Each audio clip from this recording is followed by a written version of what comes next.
My name is Oshifesolu Larry.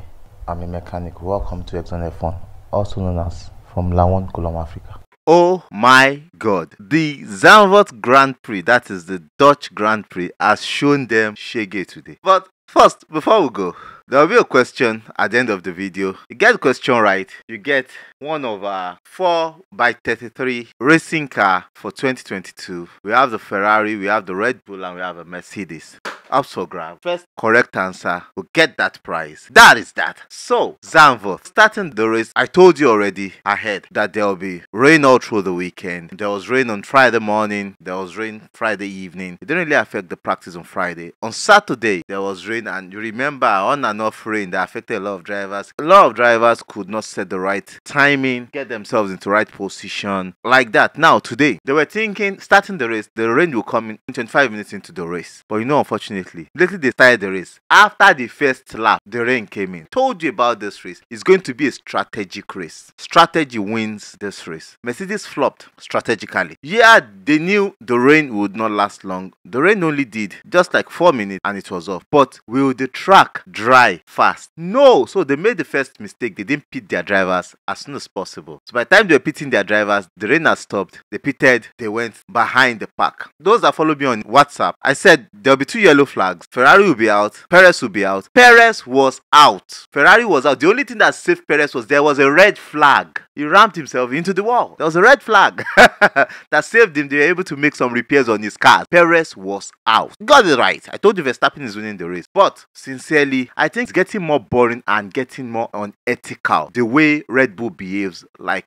children. The whole of Red Bull paddock, they behave like children. They are like, I don't know. Verstappen said he is perfect and he understands the reason why he wants to be racing alone, to winning alone. He's so lazy that he wants no competition. The last competition he had in 2021 had him going almost dementia or depressed. Because I don't understand. I'm not impressed. Why would you sabotage Perez's race for him? Giving us excuses. That is rubbish. You sacrifice Perez for Verstappen when Perez was leading, when you should allow them race. That is pure rubbish. Christian Horner should be ashamed of himself. Marco should be ashamed of himself. Seriously, these guys should be ashamed of themselves. Taking advantage of a driver over the other. This is unethical, I think. But that being said, the first 2 laps of the race dry. The next 15 laps wet. The next lap to lap 60, because the 72 lap race to lap 60 was dry. Lap 61, rain. Causing a red flag because Zhou Guanyu rammed his car into the wall. There was a red flag. We had to stop for like 35 minutes before we get started. But how did it go down?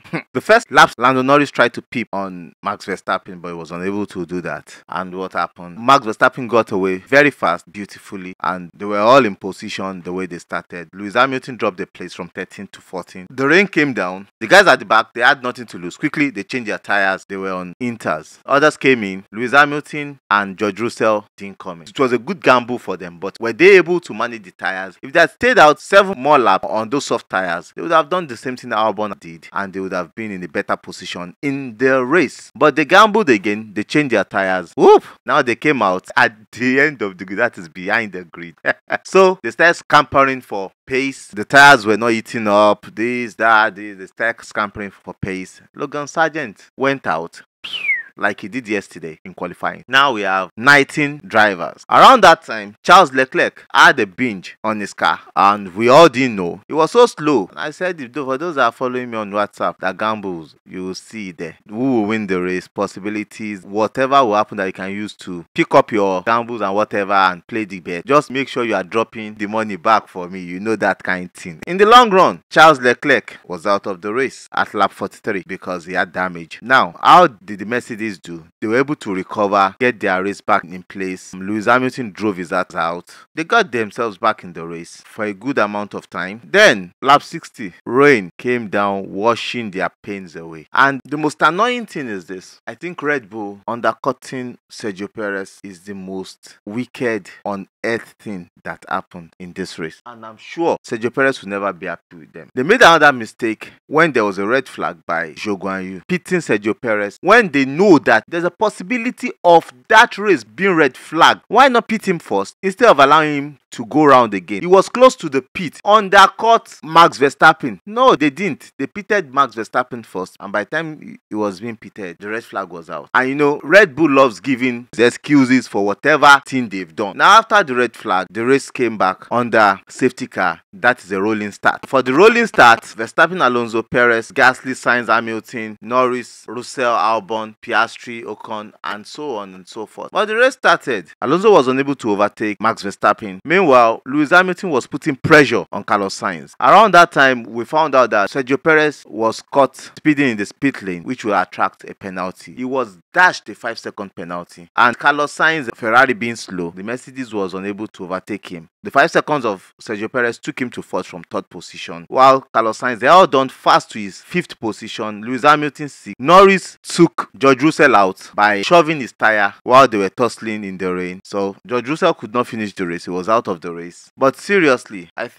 really think we deserve more. We all deserve more. And FIA too has a lot to do in this whole thing. So now, let's discuss. How did it all happen today? Talk about strategy, because everything that happened today was strategic. Let me start from congratulating Max on having the same record as Sebastian Vettel, and Red Bull congratulating them before I lashed them. I've lashed them before, I'm going to lash them again. I'm congratulating Red Bull as a team for having the same record they've had 10 years ago. But I think it's still nonsense. And to Christian Horner, man, and that Helmut Marko, you guys are just rubbish. So you might not like me, especially Red Bull fans and Max Verstappen fans. I'm not behind anybody, I'm just saying the truth. And the truth might be cold, but you don't trade people's future for nonsense. No, it's not done. This is racing. This is the highest class of racing. You don't do that. So congratulations to Aston Martin and Alonso for a great race, and to Pierre Gasly. Oh, it's a long time waiting to see Pierre Gasly on the podium again. Congratulations to the team. And to Perez, sorry, you are in a sadist team, and God will help you. God will help you. That's the only thing we can say. Let's go to strategy. I said it in our last video that strategy will win this race, and strategy will give you more points. But I predicted Verstappen winning the race, not because he's leading, but because, like I said, the only people that could have challenged him yesterday, and I meant it, and that would have been what would have happened, is Mercedes and McLaren. And I never thought Aston Martin would be on the podium and Alpine. Nobody will predict that, because I tell you, Aston Martin is not as fast as the Mercedes or as the McLaren presently. You don't need to look at the telemetry or the pace, but I know they are not as fast. But what happened to them? Alonso is a very good rain driver. Mercedes are still finding it difficult to light up their tires in the rain or when it is in damp condition. Meanwhile, McLaren can light up their tires faster in damp condition, but when it is too hot, they cannot hold the heat. While Aston Martin, they can light up their tire very well and hold it on. So that was what happened. Alonso was able to light up his tire, get his tire in the perfect working condition, and a very good driver in the rain. He almost won the race towards the end. He almost passed Max Verstappen, in which Verstappen really struggled to hold him back and win the race. So that shows you how good he is in the rain, and his experience for picking the right points on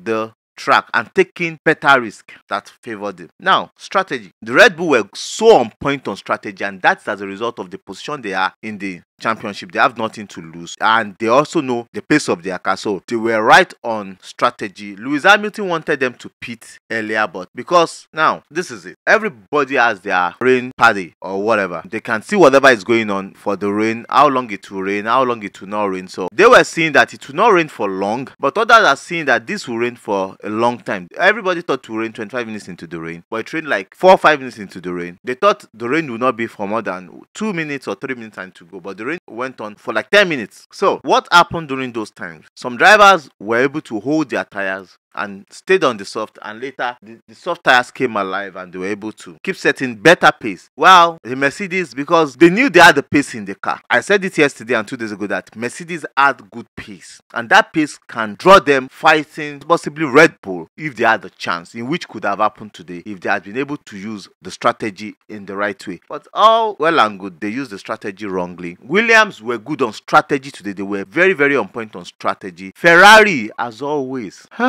Ferrari, Ferrari were just everywhere in pace and in strategy. The strategy almost cost them the whole race for Charles Leclerc and Carlos Sainz. Mercedes' strategy was shambolic. Ferrari's strategy was very, very shambolic. That's just it. But for AlphaTauri, they had a good strategy, but they don't have a good car. That was their problem. For Alfa Romeo, point-up strategy, a very bad car. And also to Alpine. Alpine did a very great job today, and that gave them the podium and the point they had. Wow. McLaren did a good job, and they were also shortchanged on strategy. That was why they and Mercedes were in the same bragging right, because they were not right on strategy, but they did a good job. Those drivers really drove their asses out. They gave it all, but their strategy was not on point. Aston Martin, I would say they were 50-50 because they were able to give a driver a good strategy, the other one a bad strategy, in which nobody would know how it will pan out, but because they tried it 50-50, they don't know what is really going to happen with the rain, with the tires, and with their strategy. So they played their card well, and they got a driver into second position while the other driver outside the point. So strategy, most times when you understand the strategy,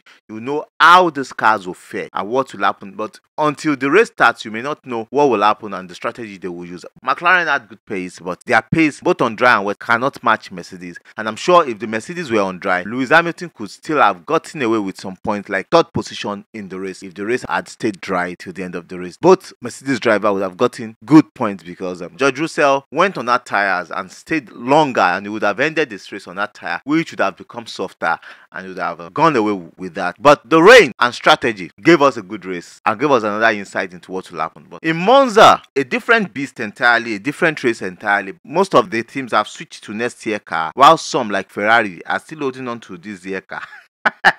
It's not that they should not hold on to this year car, but switch to next year car. Learn. Mercedes are just bringing upgrades. They already know the upgrades they are bringing for each race. They've switched to next year car already. Red Bull had gone to the next year car. They've upgraded the car, so they know they've won the championship. They have nothing to lose. But Ferrari, Aston Martin are still working on this year car. Mercedes, like I said, they don't need to even work on this year car again. They know what they will bring. The reason is this: the chassis, that is the foundation of the car, is for a podless car. So they've just tried to modify and make the car better to drive for this season. They have nothing to lose than just to try and come second in the Constructors' Championship. They cannot win Drivers' Championship. They know that. That one is done and dusted. So for other teams, I think from what we are seeing, next year will be a better year, better racing for the drivers, and maybe there'll be a good competition for Verstappen, that is lazy, that does not want to race anybody, just want to be winning, as if it is a title from his father's side. I don't understand. But up until the next one, catch our next video. We love you. Congratulations, Verstappen won. And the question for the day: there are 3 drivers in the present grid that have raced their 150th Grand Prix on a single track in the space of 2 years. Who are the drivers, on which track, and which of them was the driver that did the 150th of his this year on that track? First person to get the correct answer right will be given one of the 1:3 race car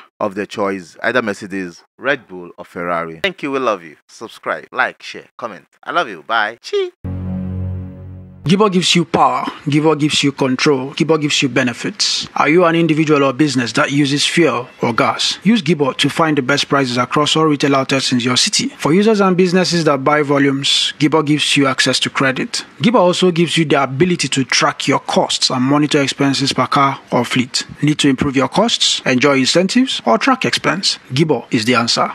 Enjoy 5% discount on your first 5 purchases when you get your next fuel voucher from Gibor. Log on to www.gibor.co to enjoy this. Retail outlets wanted nationwide. We have a new friend in the house. We are in Nigeria here, West Africa. He provides internet for us. They provide the best internet around the mainland, and I know they are still moving to the highland and they are moving all around Nigeria. But for you to get internet on the mainland, contact Fibrad Telecom Limited. They get you sorted out ASAP. The best cable internet on the mainland, fiber, I think they get sorted out. We talk much about them in the course of some of our videos, but contact them, they get sorted out. If you're a builder, if you're an art collector, if you have a showroom, Rated is the best place to get the artworks you need for your new buildings, for your art collections, for your showroom, for your exhibition. Rated Art have one of the best murals, mosaic works, and different art patterns in Nigeria presently. And it's somebody that you can communicate with, talks to you, you tell him what you want, and he will bring